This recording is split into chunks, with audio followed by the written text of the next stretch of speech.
blessings, peace and blessings. It is my distinct pleasure and honor today to bring to you on our Self-Defense Saturday, one of the internationally known and recognized Sifus and masters who has been at the forefront, at least all of my life, at the forefront of bringing the martial arts traditions, the traditions of self-defense to the people. So let me give you some background so you understand the monumentous occasion and the joy that you hear coming out of my voice right now.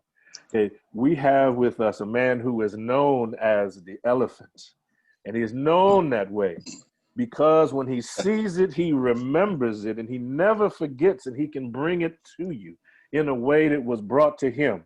So that when we talk about hearing from mouth to ear transmission, and you know that you're getting what you're supposed to get when you get it from this man.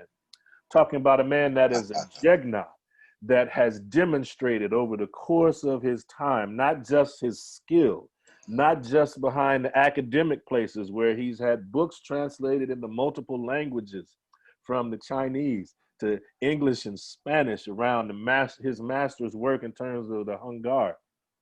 Additionally, he's taken students from here to win international tournaments in China, to being featured on several television shows where he's demonstrating the power and the beauty of our arts, to where most recently he's begun doing this amazing tournament here in Southern California, where working with the traditional Chinese Martial Arts Federation, where he is returning to the people the tradition of the martial arts tournament, where we share and we grow and we expand the brotherhood. So I bring to you a scholar, a master martial artist, what we call a Jegna, a Sifu, Baba, Donald Hamby. Thank you, sir, for joining us today. Thank you so much. Thank you. I'm glad to be here. I'm so glad to have you. And what I'd like to frame our conversation on, there's so much that we could really talk about. What I'd like to do is to frame it, just looking a bit about, like, how did you begin your martial arts history? What was it that, I know you talked about it a bit in the Blacks in Kung Fu and the martial arts and the history on the PBS special that you were featured in. And for those of you that haven't seen it, you want to check that out after this. You can get it on Amazon Prime and some other places. But how has it been as a black man in the martial arts in this country? What has that experience been like? Well, I got to say, Brother MP, I've been blessed, man. I've been around very good people, and it's all about your character. If you have a good character, you're not pompous and arrogant, and you respect other people, you'll get respect. So you get what you put out. Now, I started back in 1976. This is during the time where the martial arts was really exploding here in America. And prior to that, I used to read a lot of books on the martial arts, White Crane and different things. I studied a little karate with a friend of mine, but that didn't suit me, and I started reading these books on White Crane and, the Chinese martial arts, and I liked the movements that they were doing there. And plus, I was a young man then, and I just went out looking for a school. Yeah. Mm-hmm. I went out looking for a school up in Hollywood. Well, at that time, they had a lot of activities going on in Hollywood Boulevard there, Mm-hmm. different characters and different people, putting on shows and things. And I just happened to run across Silum Pai Kung Fu Association, Buxton Khan's Silum Pai Kung Fu Association. Mm-hmm. And I saw them, doing their martial art techniques in there. And I said, whoa, that looked like some of the stuff I saw in this book. So I went in and I inquired about it and I joined up. And that was the beginning of my journey in the martial arts. Oh, that's awesome. And the training was just, oh man, I said, what did I get myself into? I thought they were going to teach me the things that I saw the advanced people doing, right? Yes. And I didn't realize, hey man, you got to start from the bottom. So there were a lot of calisthenics, I thought I was strong because I was a bodybuilder, and I was in very good shape. But man, I tell you, that was a challenge for me.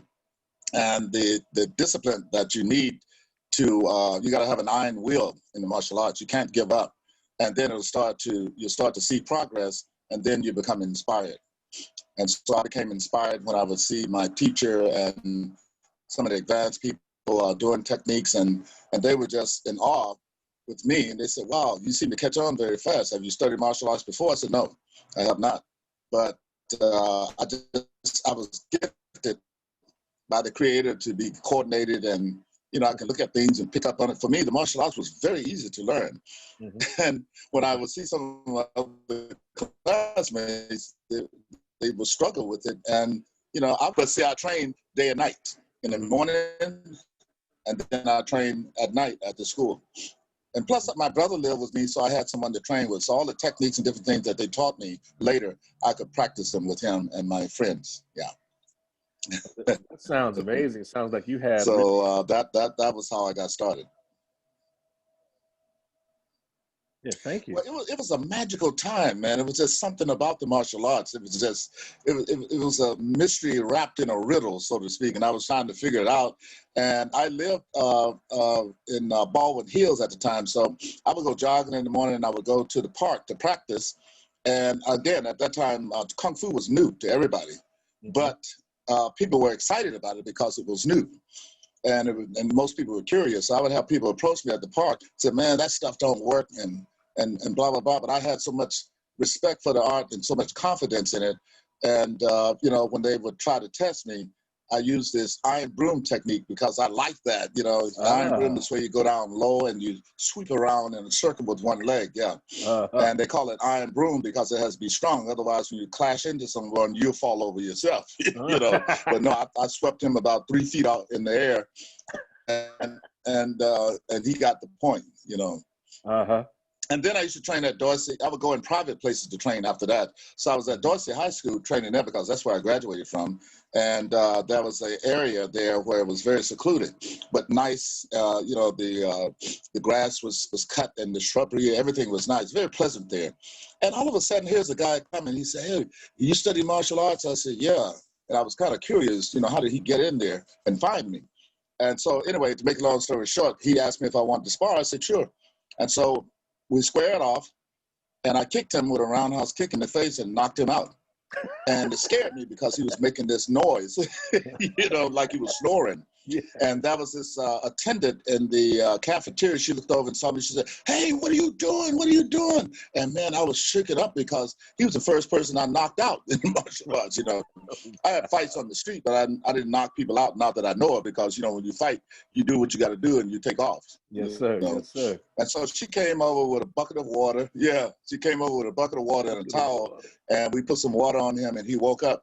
And you know what he said to me? He said, "Wow, that felt so good to get knocked out." Wow. and you know what? It was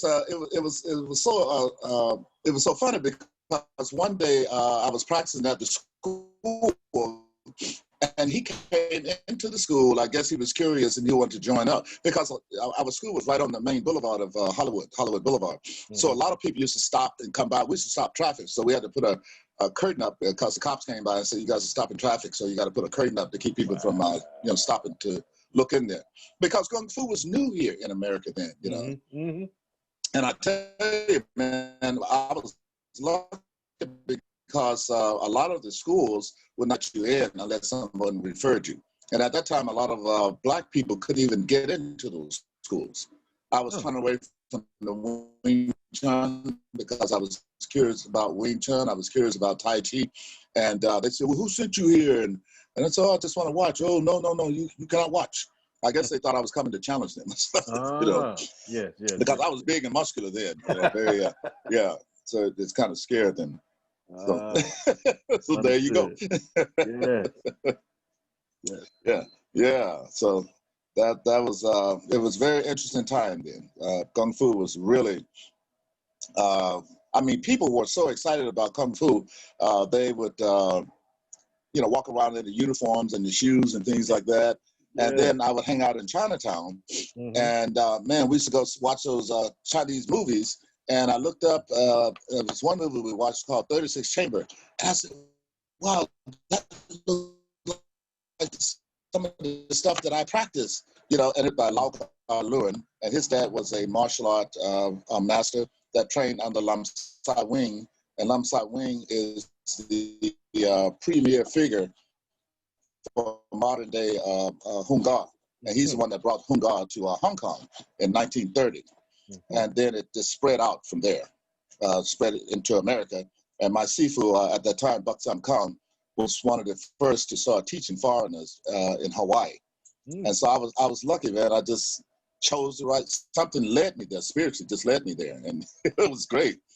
Yeah, just learning, and it was like a fantasy, you know. And when I saw those movies with all the monks and things and how they lived and the brotherhood that we had in the school was just wonderful. And then I learned about the Chinese culture. You know, we would go out for dinner, and my teacher, you know, would have a lot of people there, and everybody would pitch in and pay for everything. Or sometimes you just pay for it. You know what I'm saying? It was a wonderful experience. I did everything in the school, everything. I was not on the streets. I would go to work. I had to go to X-ray school.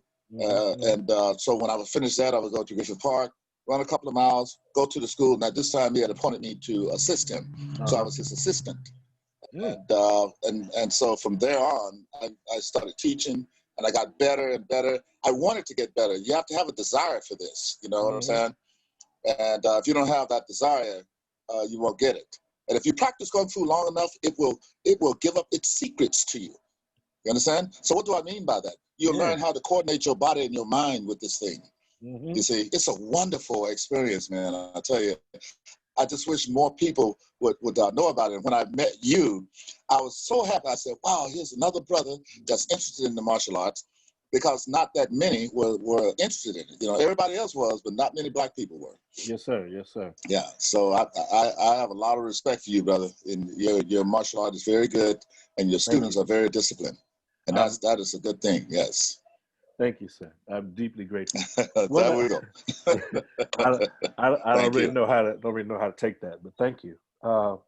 How was it for you as someone who came in and just, I could feel the joy just jumping off you as you talk about the time when you started and as you transitioned to teacher, as it grew in the United States and it shifted.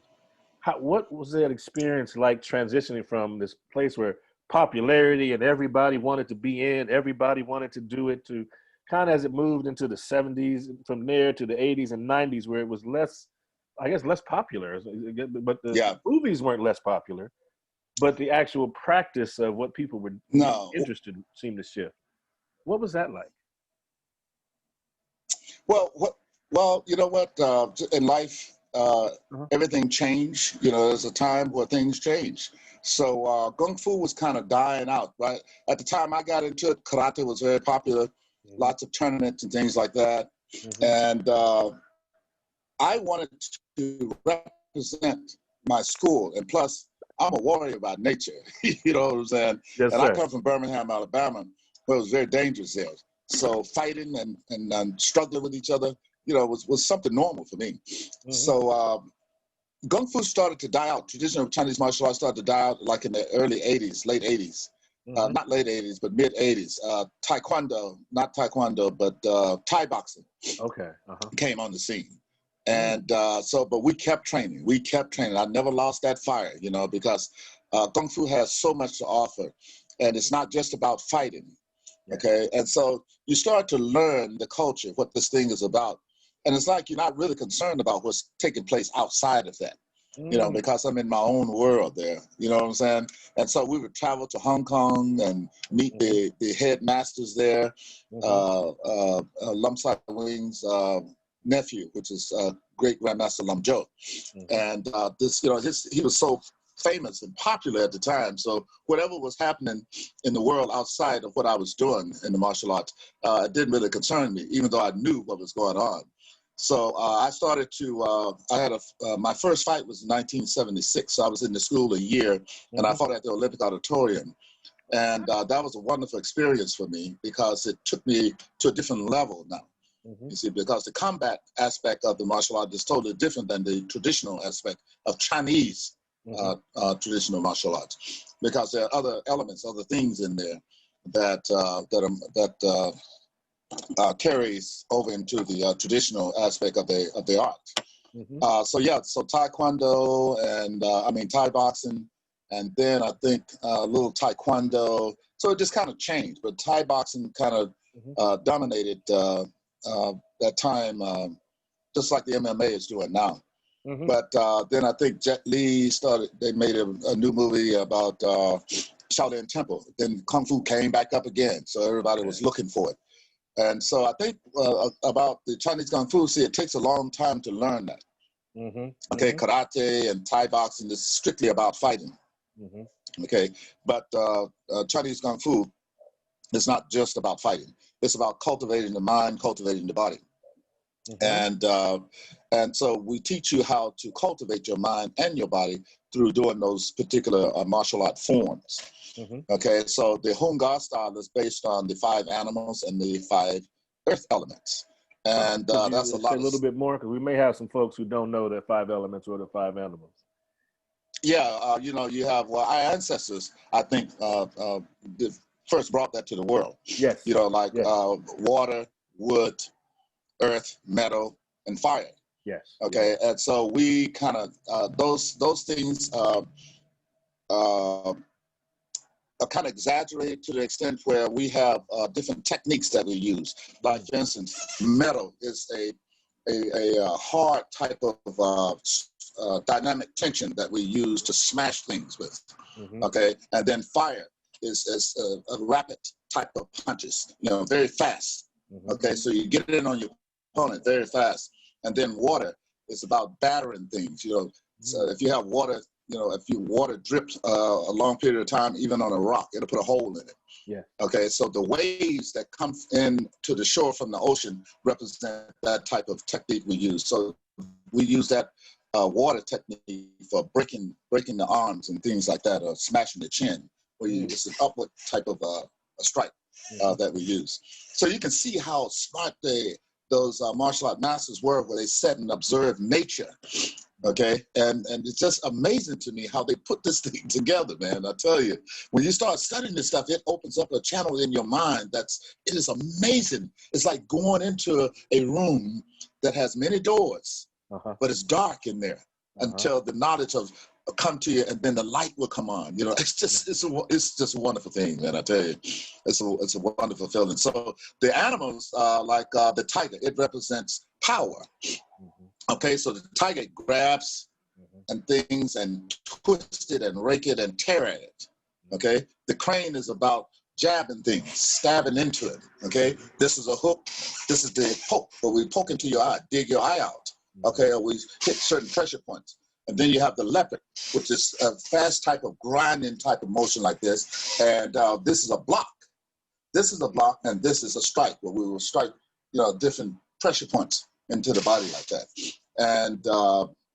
And then you have so you have the leopard, the tiger, crane, and the snake. The snake is about jabbing too, but jabbing like the eyes and different soft areas and pressure points. Instead of hitting all the time with your fists, we have different methods of attacking and subduing an opponent. Okay, and so you have to study those things and practice them until you can perfect them, and they will come out at will, instinctively. You know, you have to do a thing over and over and over again, and then it becomes second nature to you. Yes. And so, well, back to the elements. We have this technique called wood. Okay, and these elements cancel out other elements. Okay, like fire is mixed with wood. You know, it'll burn up wood. Fire will burn up wood, and wood come out of the earth. And so earth is a technique where we drop down. Say if a person punch at my head, we'll drop down and hit and use earth and hit to his groin. You see, but you have to be tuned in. You have to practice enough so that you can instinctively detect what your opponent is going to do. So Hung Gar is based on they wait and anticipate what their opponent is going to do, and then that's when we fire them up. And you get Yes, and you get very strong at this stuff. So I used to ask my Sifu, how do you get strong at playing martial arts? He said to me, how heavy do you think your arm is? I said, I don't know, about 10 pounds or so. He said, you're swinging that around all the time, you're going to get strong. It's just like having a weight. And then if you add a 5-pound weight with it, you're going to get even stronger. Because, back then, they didn't have gyms like we have now where you go in and lift weights and stuff to make your body strong. So you did a lot of calisthenics, exercises. And then you sit in these horse stances. Oh, man, I tell you, Hungar is very difficult. You have to have an iron will to learn Hungar. And Lam Sa Wing said, Kung Fu is easy to learn, but hard to refine. See? You have to practice it a long time. And that's what a lot of people do not like, because it's a foreign discipline. And Americans, we're different. We like to fight, and we like to just jump into the pool and get what's there. You know what I'm saying? But with the Chinese, it's different. It has become a part of the culture. Kung Fu is a part of the culture there. Okay, and Kung Fu means skill acquired through effort. You must put effort into everything, and that's why the Chinese are more disciplined than we are, because of their culture. We're disciplined too, but in a different way, And we're productive. That seems to connect very much so to kind of African American culture in a lot of ways, in terms of the discipline, iron will, these other things. So that's really profound that so it's almost like it was locked in, like they were setting it up for you. Like that's part of what you came. Hey man, you understand. It was like, hey man, that's what I'm telling you. I was so excited. Let me tell you, man, I never got tired of practicing. I used to practice with my wife. I said, baby, throw me a punch. And I didn't realize I had gotten so strong, because it makes your bones. So we hit the bone a lot, because you're bridging. We call this bridging, where that refers to your forearm. So when a guy throw a punch, if I don't want to punch his face, there are other ways I can deal with it. You know what I'm saying? I'll bang his arms up. I'll cause him a lot of pain. So in Hungar, we want to cause a lot of pain to you. Okay, so we don't use the word block. We use the word bridge. So if you kick, we have this technique called bong sao, where the kick come in, I kind of close this thing like a scissors, but I use the forearm. So you have to make your forearm very hard. So we bang that thing a lot with each other. We sit and we just bang this about 100 times a day or more. Just bang it, keep banging. So when you clash into the person, they say, "Wow, what's in your arm?" So I remember the first time I went to Hawaii with my.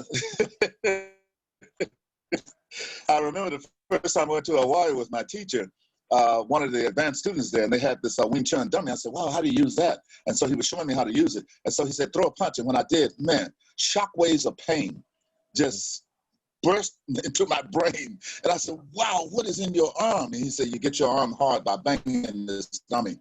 And you have to train your arms hard enough to go into combat with people." And man, I said, "Wow, I never learned anything like that in karate." But I think now they're picking up on some of the techniques that the Chinese use. In fact, all of the Asian arts come from China. The karate, taekwondo, Thai boxing, all of that stuff came from China, and it branched out to other parts of the Asian countries there. Yeah. So that's yeah. So we have the 5 animals and the 5 earth elements, and so we use those forms to carry over to spread the art from teacher to student. And see, a lot of people think, "Oh, those forms are no good. You can't use that stuff." They don't understand Chinese culture. Okay, some of those. See, the technique is there in the form. So you carry it with you anywhere in the world you go, and you practice it, and it also offers you therapeutic care. Can you speak a little more to that? Because I was about to ask you, you just jumping right where I wanted to go with this. Oh yeah.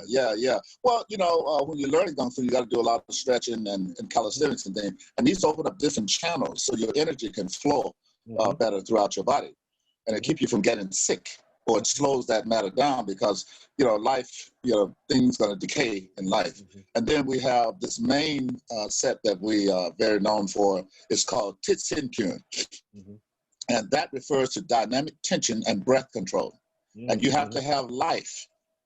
Not only you have life, you have to breathe, right? You have to breathe in air. Yeah. And so we breathe in this air, and we have these sounds that we use that help to stimulate the internal organs. Oh. Because most styles, they only concentrate on the outer aspect. Mm-hmm. That's the hard style, we call it, you know, where you're banging and hitting people. Mm-hmm. But the internal style is like what you and I do, the Tai Chi Mm-hmm. and the Hung Gar. But the Hung Gar is used to get an opponent ready for combat. Mm-hmm. So the dynamic tension. So we'll have like these type of movements where you go, this different sound represent a certain impression of the body, like anger. Yeah, see? And then, that's sorrow, okay? And then, that's laughter. Okay, so these different expressions, you learn how to express your feelings through these expressions. You understand? It's a deep science, man. Kung Fu is a science. The Shaolin monks were not idiots. I mean, they knew exactly what they were doing. So you had, you know, different philosophies that was in the Chinese culture that brought different ideas to them to help them to understand different things in life. You see? So the therapeutic part, so you can lie down and breathe, and you put your, the male, they put the left hand over the navel, because that's the part that was connected to the mother, right? And then you have the, so you can lie down and get this therapeutic care, especially if you've been injured to the point where you can't walk and move. So you got to take in this air so that you replenish the system. So you need air to replenish your red blood cells. Just like a runner. When he's running, when he first starts, he can't run that far. But when he continues to run, he gets more stamina. How do you get the stamina? To the air coming into the body, you see? And a lot of people become sick because they don't move their bodies. You got to move and stretch your body, you see? And then you have to exercise the mind, the brain, you see, because the mind and the brain work together. You see what I'm saying? So this is very therapeutic when you practice Hung Gar. Most of the southern styles of martial arts, they will have some form of qigong to make the body strong, to replenish the system in the body there. Yeah. So Hung Gar has a lot to offer. That's amazing. I'm really just enjoying this. And so, in terms of that, now, how did that jibe in some respects with?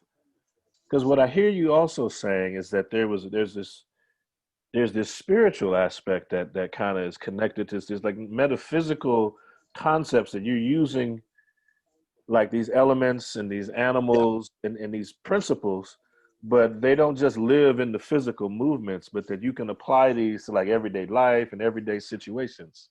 So what I hear you saying also that, you know, there's a saying. There's a saying: by controlling the spirit, you can demand anything from the body, provided you are willing to give everything to it. You understand? By controlling the spirit is what? That inner self, the mind. You see? How do you control it? Through meditation. You must meditate. You see? You must empty. You must let go. You see? And that way your instructor can imbue you with the right doctrines to carry you over so that you can walk alone. Because in the beginning you walk with the master just like a child with his parents. But later, as I did, I was afraid when I left the school, a little nervous, but I said, hey, I put in the time. I know I can defend myself against anybody. But it's not just that. It's just that spirituality that you receive. And just like people when they go to church or to worship, you know, you get that spirit. It comes about, man, that's what I kind of understood too, because, you know, my family was Christian when I was growing up, but we still have that African culture in that thing. Certain nights, man, the spirit is over us, and boy, we had prophets and everything in there. You see what I'm saying? And those old people, especially the old women, they were a carrier of that knowledge. You see, so I was kind of familiar with that thing. So at my teacher school, we turn out all the lights. We sit in that horse stance, and at first it hurt you. Because if you try to squat down and sit there for a while, see, you won't be able to hold it for a few seconds. But man, when you get into the spirit, the ancestors of the martial art comes and reveal themselves to you, not where I can see them, but I can feel them. I can feel them where they encourage you through the spirit. And man, I could sit in that horse stand for like 5 minutes, I didn't feel nothing. But I had to build up to it. And so we would sit there with our arms like this, like you were holding a barrel. And you just close your eyes and just let go. And I tell you, man, it was a wonderful thing. I felt special and privileged because I learned something that most people in America didn't have the opportunity to learn. And I think that's what we're missing here in America. You know, that's the spiritual aspect of the human being, where we can communion with the Creator. You see, yes, yeah, and the martial art ancestors. Yes, indeed. Yes, they live because because you know the spirit, it never dies. It's always there. So whoever called upon it, it'll come visit you. You know, that's why I tell some of the young kids, if you listen to a lot of bad things that go into your brain, you'll act it out. You have to educate yourself, learn about positive things. I mean, in life you have duality, as our ancestors, our black ancestors taught. Imhotep, you know, he was a wise man, and he said, "Man, know thyself, know thyself." You see, and when we come into the world, we don't know ourselves. Right. Right? And we're indoctrinated with a lot of crazy stuff. You see what I'm saying? So, like the Chinese culture, I said earlier, Kung Fu is a part of that culture. Yes. And Qi Gong, Qi is in everything. Qi is energy. Qi is the force of life. And so in Hung Gar, that's why we practice Qi Gong, the breathing, you see, and the dynamic tension is what strengthens our muscles.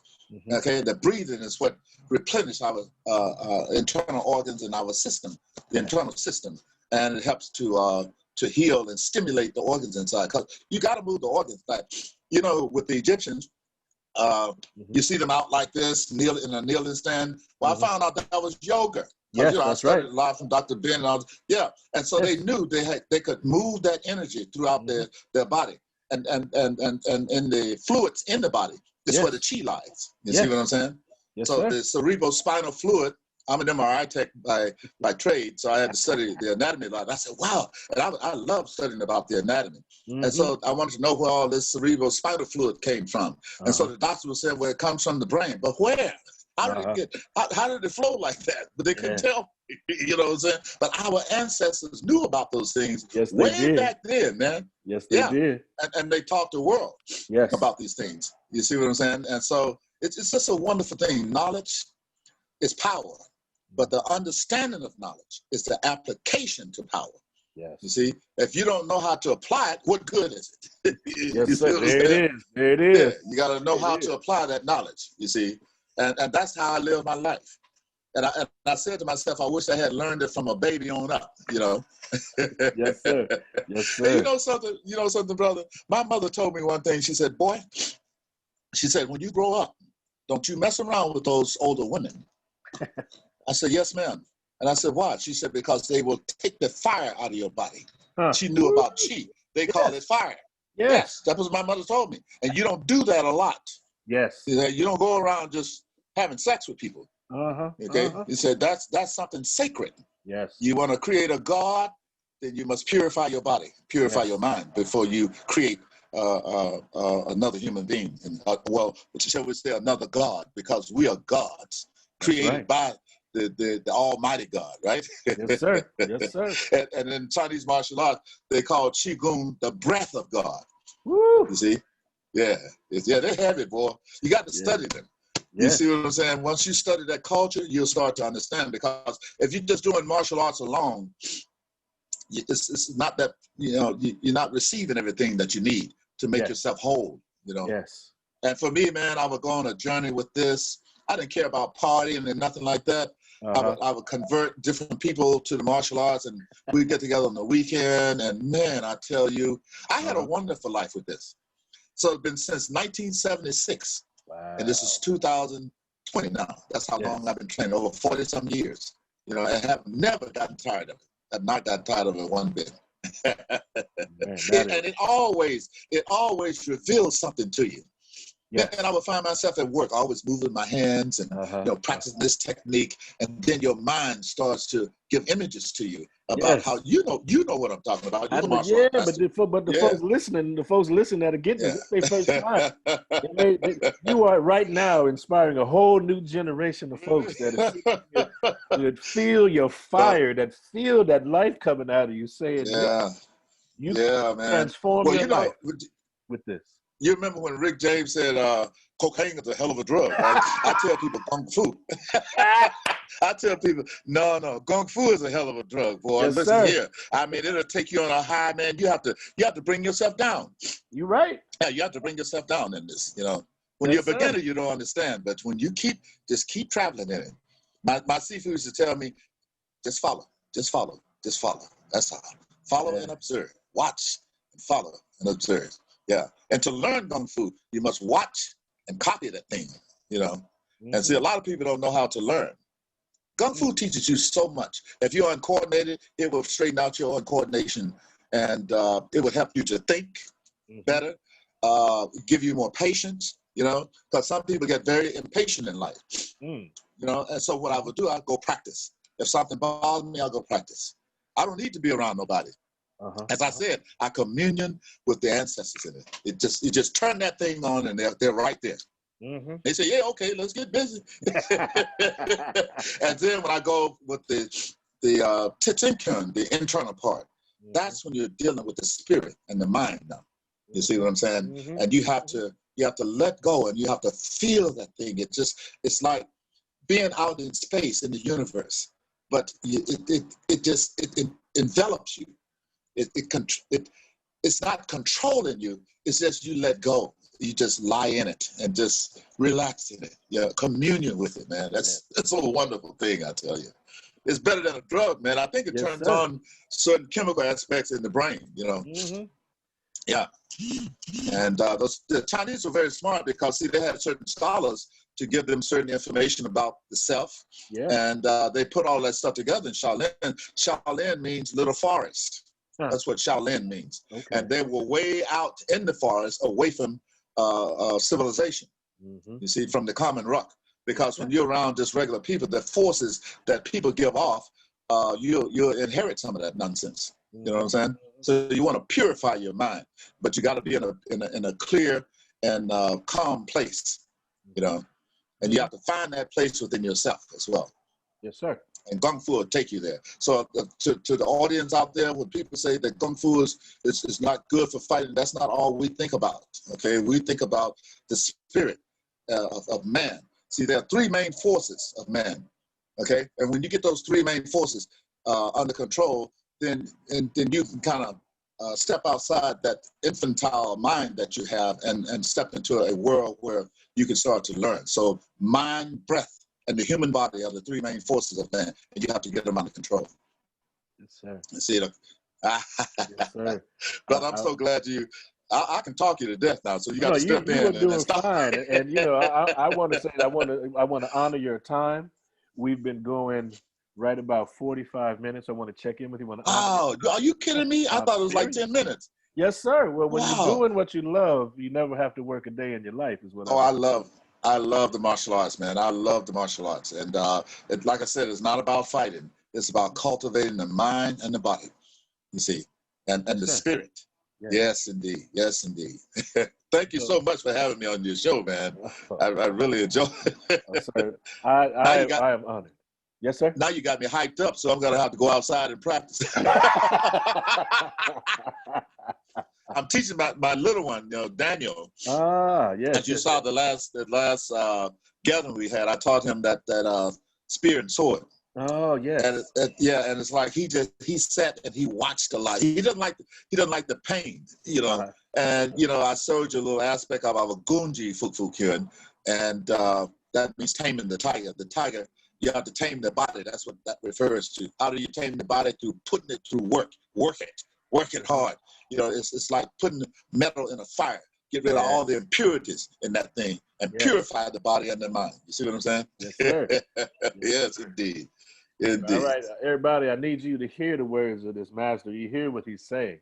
He's talking about using the martial arts as a way to transform your life, as a way when you make a consistent commitment to a lifestyle change, this affords you ability to refine yourself, and hopefully what you've heard is a way to manage yourself, to grow your ability. And again, he's a Hungar practitioner. Okay, I'm a Tai Chi Chuan practitioner. I need you to understand that it's not about style. It's not about that. It's about using the tools that you have that attract you, that draw you, that give the fire within you, so that you can step and learn to transform your life and step into your purpose.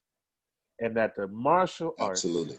are a powerful tool of the community. We are members of the community. We have a vital role and function. And our role right now, because it's a way of life for us, is to help people remember what community looks like, what community feels like. Uh-huh. Because we have Beautiful, created and brother. cultivated a Beautiful. brotherhood and sisterhood where we train together, we learn from one another, and we build. And I want to say that hopefully that Mm-hmm. this time has flown by for you. I've had the opportunity to take some notes, to go back and research some things. What you want to understand, when you get the chance to sit with a master just for 10 minutes, what you get is a year's worth of information, a year's worth of your study. You can put 10 minutes with a master. You all have had the opportunity today. We have 45 minutes with Grandmaster Donald Hamby. And so what I want to say is that hopefully you take this time, you study these words, and we have added 5 years to your study just in this little bit right here. I know that I feel I already got stuff that I got to work on just listening. I know my horse stance is calling me right now because I need that today. And I would be remiss without also mentioning that one of our martial arts brothers, humanitarian, a God representation, an actor, a martial artist who passed last night, Chadwick Boseman. Yeah. So I just want to be remiss without honoring him and calling his name as he continues. We want to lift him and his family up as they go through this Yeah. time Peace be of upon you. transition. And I want to thank you again, Sifu, for taking the time to join us and to spread your knowledge and information. And he is accessible. Is there a way of people that want to take classes from you? Still teach? Are you still teaching? Everyday folks. Yes. And Yeah. where I can live in folks? North Hollywood, so I teach. Yeah, I teach privately now, Okay. and I Okay. have a couple of my advanced students. We're together, but yeah, Okay. they can contact me at 2. You're muted, Baba. You got muted. Hold on. There we go. And Yeah. they can also email me at hamby111@earthlink.net. That's hamby111@earthlink.net. Yes. Okay. Definitely. All right. It's All right. the folks that are serious. Again, we're not wasting Baba's time. If you're serious, you see he's accessible to you and you can train. This is one of our masters. You can find the research, the things that he's written, the light that he has shared with us over these decades. Yeah. I want you to be able to understand that what he shared with you, even you see how simple he made everything he talked about? One of the things that we do is you hear from him, you know it's a master because it sounds like you could run out and do it right now. So, but the thing Oh is, yeah. it's simple, but it's not easy. It's simple, and it's not easy because it requires work. So what we want Yes. you to be able to do is understand anything that you value, anything that you want is going to require work. And one of the ways that you learn that is by doing the martial arts, learning these self-defense systems as a way to be able to now transfer that mastery, that skill, that knowledge, and apply it everywhere else in your life. So Sifu, I want to thank you for sharing this time with us, for Thank you. gracing us with your skill, your wisdom, and for all the years that you have taught and trained so many folks that are now training people. And I also want to Yes. acknowledge brother Baka, brother Sam Houston, who without him I would not have been able Yes. to directly connect with you. I'm deeply grateful for him, for you, Yes. and for us. And so we will be together again. Everyone, please keep an eye out. When we ask you to come out and support the traditional Chinese Martial Arts Federation's Grandmaster Hamby's Yeah. gathering, come out. You will see something that you haven't seen, probably you may not ever seen in your life. A day of brotherhood and Absolutely. sisterhood and martial arts that will open your heart, that will inspire you to want to be and do more than you may currently be giving to your life now. And so with that, I want to say thank you. I want to say Hatepu, peace to you. I want to say Uncle Ja Seneb, life, health, and strength. And I want to thank you for this has been the KhASA, the Kemetic Aha and Sama Association's Self-Defense Saturday in partnership and collaboration with Ra Life Defense and Doshi Healing Arts. Doshi Healing Arts is headed up by Sister Sabat Nau-T, and Ra Life Defense is headed up by Professor Zahalia. So if you have an opportunity, check those sisters out. Check out our work. We are online on all the social media. And if you get an opportunity, check out Baba at Hamby111 at earthlink.net. Peace and blessings to you all.